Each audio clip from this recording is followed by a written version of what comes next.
Before this video begins, I have an important announcement. You want to hear about this. There's a new app called Nimsys where if you download it, your life will become a social media game. As soon as you register, every single minute of your life will be quantified into NIM, a currency. And this is collected from since you register, not just how much you use your phone or what you spend in the app. So the more NIMs you have, the more powerful and influence you get. Now, just imagine for a second if everyone downloaded this app. It's a pretty insane concept. I don't think I heard about any idea anywhere like this, except in sci-fi scenarios. Nimsys users could potentially buy real things in the future using their NIMs, like your next Tesla or your next represent.com/PewDiePie merch collection. There are social roles within the app, such as user and icon. You get your NIMs, you own them, and then you save them, and everyone sees how many NIMs you have. So you can be a regular user, or you can actually try and grow your influence and reach the unreachable icon status. Just imagine if everyone was using this. I think it's a pretty insane idea, and I'm really curious to see how it's gonna work out. So sign up, follow me there, invite your friends as well, because then you get more NIMs. The idea is to turning human life into a source of financial capital. I'm really curious about this. Enter the code PewDiePie so I get referral NIMs. Thank you very much. Check it out and follow me there. I'll be using Nimsys from now on. Let's get on with the video. Good evening. I'm Mary Ham, and welcome to Ham News.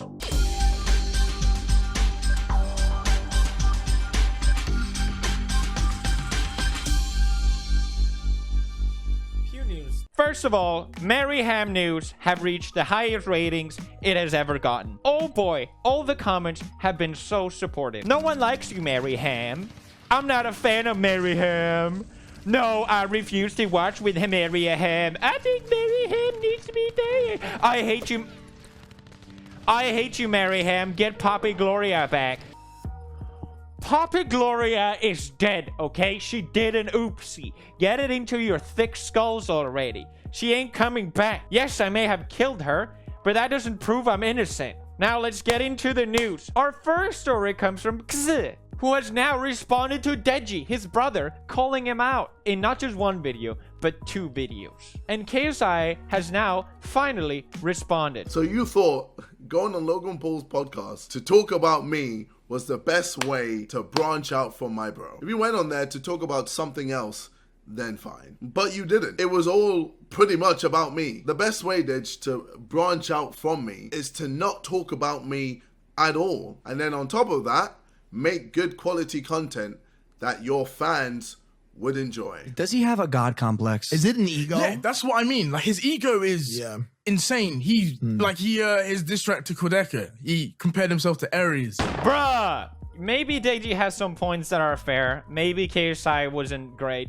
brother or whatever. But I think KSI did a really good job explaining his side of the situation. You can talk to me, especially if you're having dark thoughts or just feeling low. I'm always here for you, whether we're on good terms or bad terms. Whenever you message me, I always reply, Dej. I want you to succeed in everything you do. But Deji, man, you have to communicate with me. Else, how else am I going to know how you're feeling? And I gotta say, like, Deji's video has mid-rolls on it. He comes with this video out of nowhere, with a video that has mid-rolls on it, 42 minutes, right after the whole Tati situation became a huge viral thing. And, it's kind of hard to side with someone that puts that perspective on it, especially when KSI made it a lot of good points. I'm sorry. KSI also said that in his video, he's gonna donate all the ad revenue to suicide prevention charities in light of Deji being in the dark place. But then, out of nowhere, Logan Paul decided to anime laugh and claim the video. Haha, F you, pussy. If you don't see ads, it's because it's being claimed by Logan Paul's network. Logan, what the frick are you doing? Do you want people to hate you? What is this? Money going to suicide prevention charities. Logan Paul. Ah! Now, it's clear that Logan Paul didn't know this. And he said, I jumped the gun on that one. I'll make sure the automatic claim is removed. KSI is still a PP. This whole situation is just dumb. It's dummy dumb. Dummy dumb dumb. Now let's go into probably the biggest noise I've ever heard.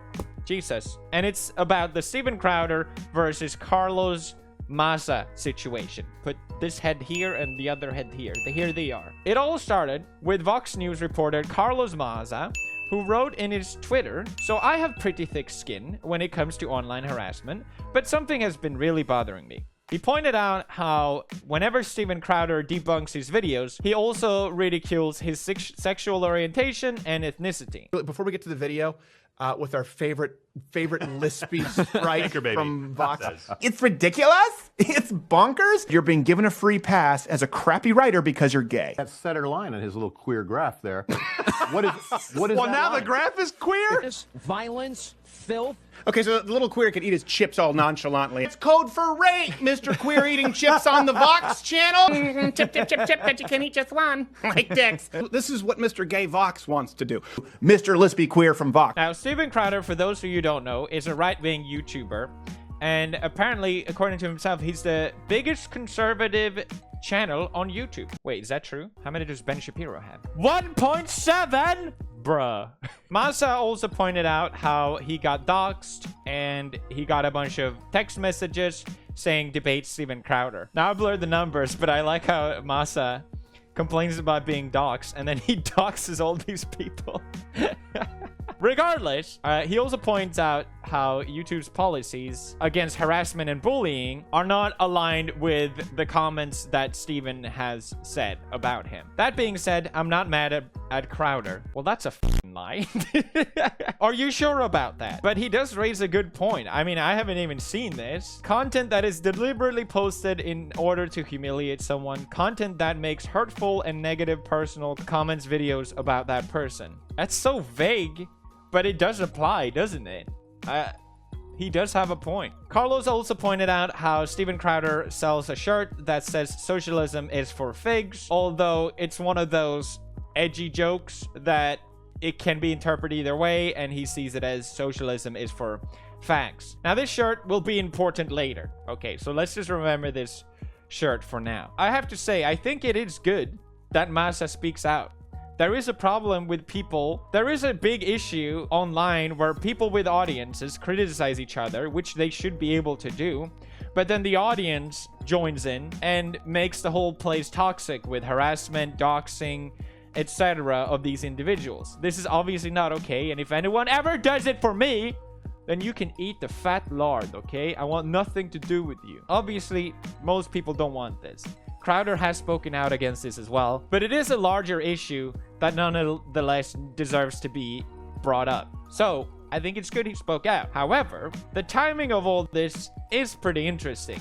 Obviously, this was posted one day before Pride Month. The clips that showed about Steven Crowder making fun of Maza were not new ones. These are older clips, which made it seem like this was a deliberate attack to go after Steven as much as possible. But also, in a way, if I was going after someone that was way bigger than me, yes, technically he works under Vox, which is a billion-dollar company, but he didn't tweet this out through Vox, okay? He tweeted out it on his personal Twitter. So if I was Maza, I would probably want some sort of support to back me up as well. So in a way, I can understand that. It just seems like the whole tone is more coming across as aggressive as opposed to just wanting to out him on his behavior. Maza is not just going after Crowder, he's also going after YouTube directly, saying that YouTube has this sort of flag and banner in support of Pride Month, but in reality, he thinks that YouTube does not give a frick about queer creators, YouTube does not give a frick about marginalized creators,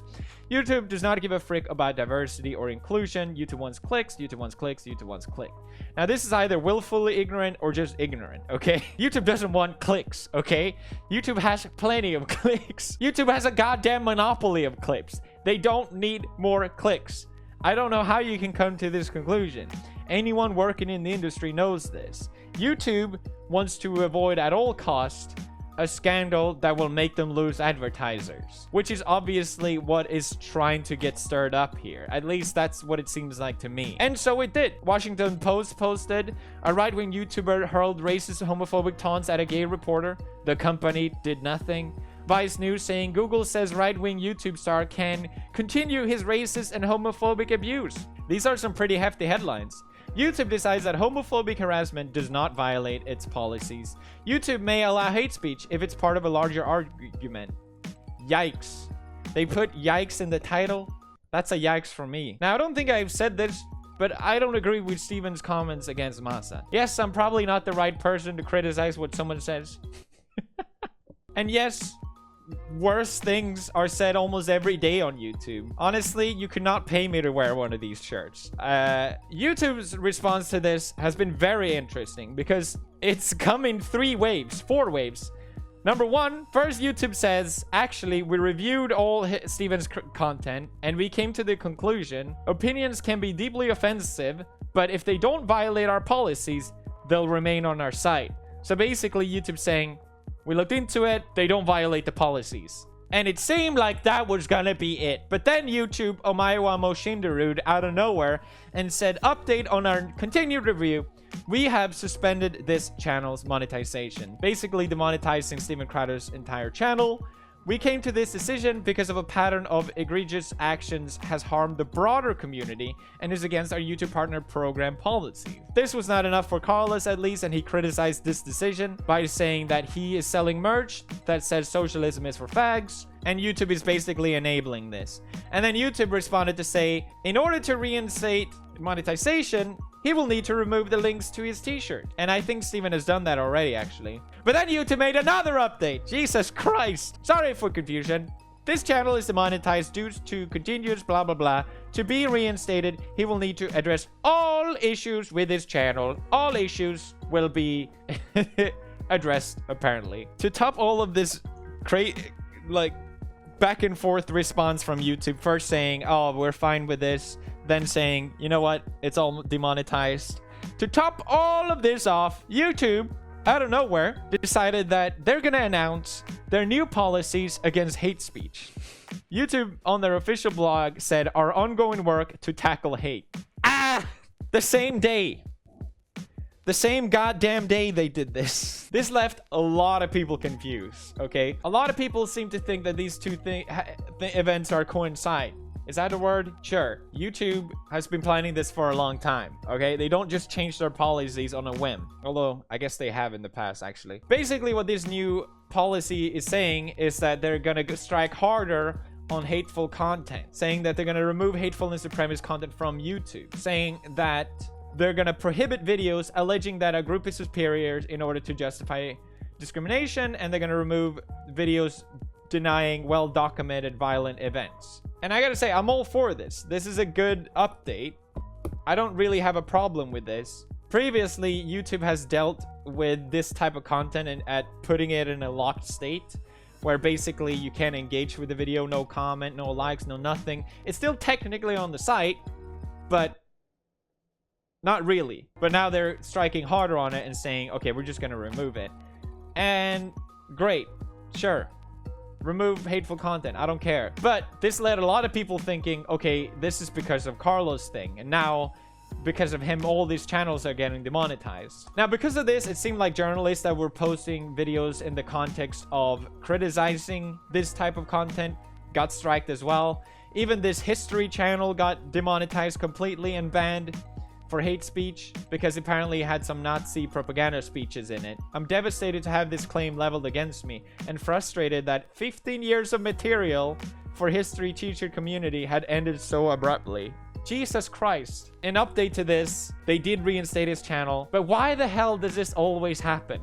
Why do all these channels get demonetized? So frequently, these channels unjustly get demonetized when it's someone's livelihood. It's someone that worked on something for 15 years. YouTube has human people initiating the final strike. Do a better job. Please. Delete hateful comment by all means, but then at least make sure you know what hateful content is. Now, whatever your opinion about Masa or Steven, I think what really matters here is the effect, okay? There's definitely even tighter restrictions here on YouTube. Many people pointed out how, obviously since Steven is a right-wing channel and Carlos is a left-wing channel, people started pointing out the hypocrisy in the enforcement of the policies because a lot of people from the right saying, well, people on the left have actually said way worse. Why aren't they getting demonetized? But because of this whole event, we have it now spelled out more clearly that YouTube even themselves said, even if a creator's content doesn't violate our community guidelines, we will take a look at the broader context and impact, and if their behavior is egregious and harms the broader community, we may take action. So if you make it, it's not about who's right and wrong, it's about who makes the most amount of noise. And that's what Carlos managed to do.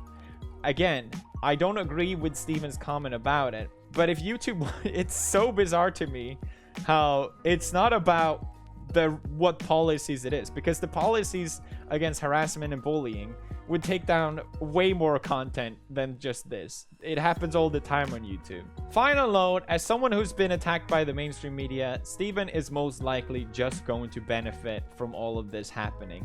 Ironically, it is the Streisand effect, and that's just how it works. Now, today in awesome news, Hila had the baby! Yay! Ethan and Hila had delivered the baby. That's why do I say like both of them did it? Congratulations to Ethan and Hila. That's amazing. I'm so happy for you guys. That's just good news. I just wanted to have some good news in here. Great news. Fantastic news. Next news. Instagram influencer with 2.6 million followers struggles to sell 36 t-shirts. This was going viral on Twitter with 115,000 likes. The influencer bubble is bursting. This young lady has well over 2 million followers and couldn't sell 36 shirts. Jesus Christ. It breaks my heart to have to write this post. I poured my heart into this drop. For my photo shoot, I flew out a photographer and makeup artist. Okay, well, it doesn't look that good. There's a lot of things that go into selling merch. I have released merch many years ago where I had more than 2 million followers that sold like 50 or something like that, because it was either boring designs or people just didn't care enough about it, or I marketed it poorly. Now I sell merch very epically because people actually care about what Maryhem has to say and they actually listen to him. Go to represent.com/PewDiePie right now and buy the latest merch to support the channel, god damn it. It's not that freaking hard. On the idea that the influencer bubble is bursting, it just sounds so goddamn stupid. I will say though, there seems to be so many Instagram influencers. Don't pay them, okay? Pay me, alright? Dear brands, if you are listening to this video, pay me. We have reached the end of the video. I have an important announcement to make. I am Poppy Gloria all along. What? What? You never played Tuber Simulator? You know it's fun, right? I'm not supposed to give my opinion, but give it a try, and then you can tell me if it's good or not. Not convinced yet? Okay. I'll cut you a deal. The game is available for free, and that's a great price.